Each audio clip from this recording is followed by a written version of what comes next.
Alors, est-ce que Laurent Blanc peut faire mieux avec l'effectif actuel, coach, selon toi? Oui, dans le sens que premièrement, il y a l'effectif actuel. Et quand je parle d'effectif actuel, je me l'imagine avec 2 joueurs en plus. Mhm. Donc qui seront achetés tout simplement avec le le montant du transfert de Loukeba. Oui. Donc là, c'est indispensable. Et quand je vois déjà la douzaine de joueurs qui sont pour moi des bons joueurs et le match contre Strasbourg ne va pas nous faire dire le contraire, ben je pense que en plus, hein, on en parlait tout à l'heure, le mardi, le mercredi et le jeudi, ben, ils seront eux aussi devant la télé, ce qui quand même facilitera les choses pour faire un bon championnat. Et quand je vois que Laurent nous dit, ben, en jouant comme ça, on va même gagner des matchs, ben, évidemment que tu vas gagner des matchs. C'est tout à fait logique. Quand tu regardes et que tu es adversaire de Lyon et que tu regardes la composition d'équipe de Lyon, eh ben, tu te dis qu'il va falloir faire un bon match pour pouvoir battre Lyon. Et d'ailleurs, sur le match contre Strasbourg, bravo Strasbourg qui a su gagner, mais ça se joue à quoi? Ça se joue vraiment à pas grand-chose. Oui, il n'y a pas Et, grand-chose. Sauf et, que et- Lyon et- disparaît un peu en deuxième période. ouais, C'est ça qui d'accord. est un peu Mais, plus mais inquiétant, sur les peut-être. 10 dernières minutes, on, Et se on oui, se oui. demandait comment Strasbourg allait empêcher Lyon de faire 2-2. Et pour ce qui est de Cherki, c'est bien de prendre le taureau par les cornes et de reconnaître qu'il y a certains manques d'efficacité. Mais sur ce match-là, j'espère et je pense que il se met dedans parce que, Oui, je crois. Oui, je crois. parce que manque d'efficacité, c'est justement aussi lui, il est dans ces joueurs-là. Et c'est marrant d'ailleurs comment Cherki, comment son match suit le collectif. C'est-à-dire qu'en première période, Lyon joue très bien. Lui, il joue simple, il crée des choses, etc. En deuxième période, ça se complique et c'est là qu'il porte le ballon, qu'il essaye de dribbler, de sauver la patrie. Voilà. Mais les progrès qu'il a Alors, à faire, juste une justement, précision, c'est dans coach. ce que tu viens de dire. Oui, Edouard? Juste une précision, coach. Tu parlais du transfert de Castello Luqueba, qui va rapporter 35 millions d'euros. Le problème, c'est que il y a la décision de la DNCG, coach. Donc, Oui, mais c'est quand on a un vu ce qu'on a mercato. vu avec Kaleta Tsar et qui a pu Oui, se faire sans le transfert de Loukeba, on peut quand même calculer, sans être des génies, qu'avec le transfert de Loukeba, ils vont pouvoir quand même acheter 2 joueurs à 5 millions. oui, oui. Non, mais c'est juste, je voulais Ou préciser qu'il y a une faire un enveloppe de. montage pour le Voilà, payer plus il y a, tard, il y Ouais, a, etc. ben voilà, voilà. il y a, pour l'instant, pour être précis, il y a une possibilité de transfert de 25 millions au total. Il y en a déjà à peu près la moitié de manger avec les achats notamment de Clinton Mata ou le prêt payant là, de Khaled Tatsar et puis un montage un peu astucieux. Mais ça ne veut pas dire qu'on va pouvoir mettre du côté de Lyon 35 millions au total. Voilà, il va falloir être un petit peu inspirant et aller chercher des joueurs et faire des paris et notamment ce fameux 6. Et là, il y a une recherche active parce que la pression est mise par Laurent Blanc qui veut absolument, absolument sa sentinelle pour faire peut-être d'une citadelle imprenable, en tout cas son milieu de terrain.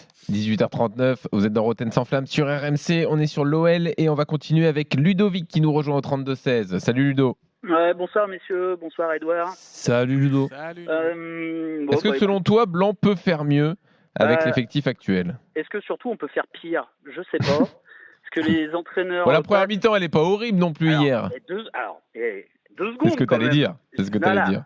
J'étais à la Méno hier et effectivement, j'allais dire, les entraîneurs passent, les mots restent. C'est-à-dire qu'on a fait une bonne première mi-temps et ensuite, bah voilà, la lumière a été éteinte.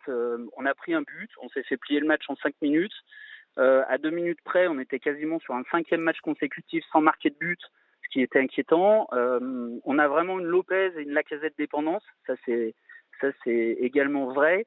Ce que vous avez dit tout à l'heure sur les 11 joueurs entre guillemets phares et le reste, c'est vrai aussi, il y a un gouffre énorme.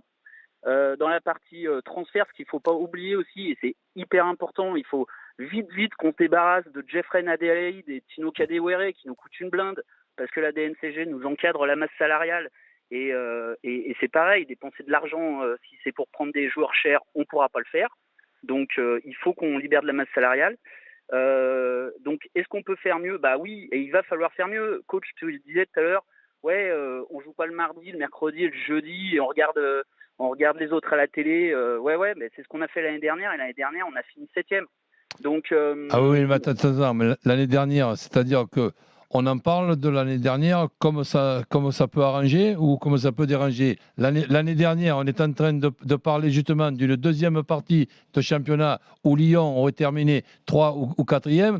Et maintenant, tu vas nous expliquer qu'ils ont terminé 7e. Mais terminer 7e par rapport à la première partie de championnat, c'est un exploit. Et Ouais, donc, on peut penser aussi que sans même se renforcer, si tu t'affaiblis pas, avec évidemment quelques prières pour certains joueurs. Si Lacazette rechute chaque fois, et Dieu sait que les ischios, ce sont des muscles un petit peu traîtres, et pas seulement parce qu'ils sont placés derrière. Donc, si tu veux, ce Lyon-là de cette année, on se dit, tiens, on va peut-être enchaîner et faire la première partie on verra après à la trêve, la première partie de ce championnat, comme on a pu faire la deuxième partie. Parce que n'oublions pas que la deuxième partie, mis à part malheureusement le match qu'il ne fallait surtout pas perdre, qui te permettait, alors qu'il n'y avait plus personne en course, de gagner la Coupe de France, Oui, eh ben ça c'est quand même un gros échec dans ce match-là de la saison dernière. Sinon, en championnat, ben, ça a été très bien. Non, tu l'as dit. Après, les mots restent aussi pareils, parce que même si on fait une deuxième bonne partie de championnat, on se prend les pieds dans le tapis dans des matchs comme Nice ou encore Clermont.